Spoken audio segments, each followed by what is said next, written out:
আসসালামু আলাইকুম ওয়া রাহমাতুল্লাহি ওয়া বারাকাতুহু। আলহামদুলিল্লাহ, রহমতের বাণী, মাগফিরাতের পয়গাম আর নাজাতের সুসংবাদ নিয়ে এলো আমাদের কাছে রমাদানুল করিম। আলহামদুলিল্লাহ, আমরা এক এক করে রমাদানুল করিমের সপ্তম তারাবির শিক্ষা সম্পর্কে আলোচনা সমাপ্তি করতে পেরেছি। আজকে আমাদের অষ্টম তারাবির শিক্ষা নিয়ে আমরা কথা বলবো। আজকে তারাবিতে হাফিজ কোরআন তেলাওয়াত করবেন 11 নম্বর পারা, অর্থাৎ 11 নম্বর পারার প্রথম নম্বর পৃষ্ঠা থেকে 20 নম্বর পৃষ্ঠা পর্যন্ত। সূরা আত-তাওবার 94 নম্বর আয়াতে কারিমা থেকে সূরাতুল হুদার 55 নম্বর আয়াতে কারিমা পর্যন্ত আজকের তারাবিতে হাফিজ কোরআন তেলাওয়াত করবেন।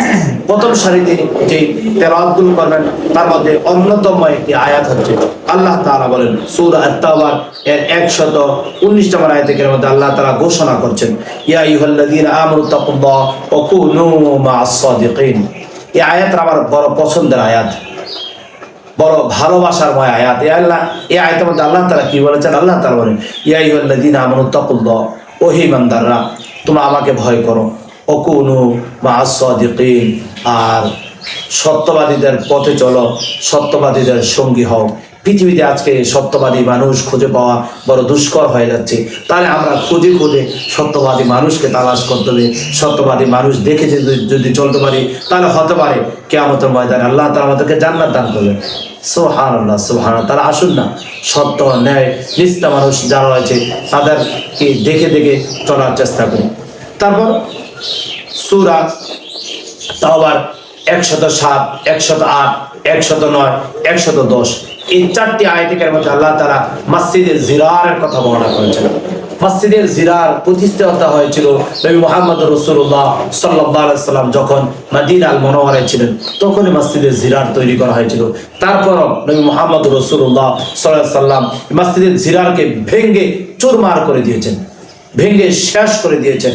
কেননা মসজিদের জিরার যারা নির্মাণ করেছিলেন তাদের ভিতরে আল্লাহর ভয় ছিল না, তারা রিয়া জড়িত কারণ ছিল, আরো অসংখ্য কারণের কারণে মসজিদে জিরারকে আল্লাহ তাআলার হাবিব ভেঙে দিয়েছেন।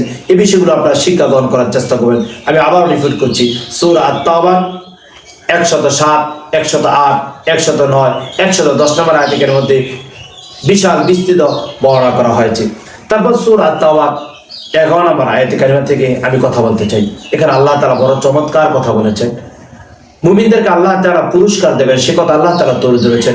আমি এই আয়াতে কারিমা যখন বলি তখন চোখ থেকে টপ টপ করে পানি বেয়ে পড়ে। এই আয়াতে কারিমাতে আল্লাহ তাআলা এভাবে কথা বলছেন, ইন্নাল্লাহা আশতারা মিনাল মুমিনিনা আনফুসাহুম ওয়া আমওয়ালাহুম বিআন্না লাহুমুল জান্নাহ ইউকাতিলুনা ফি সাবিলি। আল-আখির আয়া। এভাবে আল্লাহ তাআলা কথা বলছেন, ইন্নাল্লাহা আশতারা মিনাল মুমিনিনা আনফুসাহুম ওয়া আমওয়ালাহুম বিআন্না লাহুমুল জান্নাহ। আল্লাহ তাআলা মুমিনদের কাছ থেকে জান এবং মালের বিনিময়ে জান্নাত আল্লাহ তাআলা তাদেরকে দিতে চান। জান এবং মালের বিনিময়ে আল্লাহ তাআলা তাদের কাছে জান্নাতকে ক্রয় করেছেন। সুবহানাল্লাহ, সুবহানাল্লাহ। আপনি যে আল্লাহর জন্য জান দিতে পারেন, মাল যদি দিতে পারেন, আল্লাহ তাআলা আপনাকে জান্নাত দিয়ে দেবেন। মূলত আমাদের জানের মালিক তো আল্লাহ।